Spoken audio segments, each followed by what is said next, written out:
5. júlí. Hugsanir þínar gagnvart allsnægtum ákveða hvort að öllum þörfum þínum verður svarað eða ekki. Myndir þú í huga þér skort eða fátækt, hleypur ótta, áhyggjum, vanmætti, græðgi, eigingirni eða kvíða inn í vitund þína og dvelur í þessum neikvæðu hugarástandi, dregur þú það versta til þín. Hugsir þú eins og fátæklingur, ertu fátæklingur.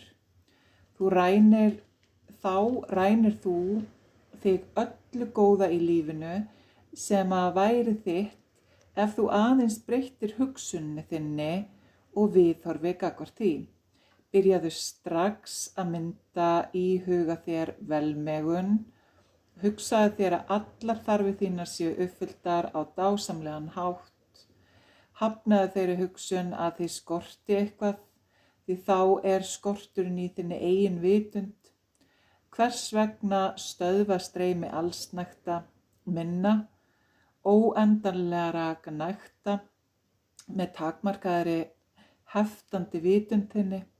Þegar þú ferð að skilja og viðurkennir hvaðan allt kemur og fúslega og af gleði þakkar mér fyrir allt, gefandi allar góðrar og fullkomna gjafa, mun þig ekkert skorta, alls ekki neitt.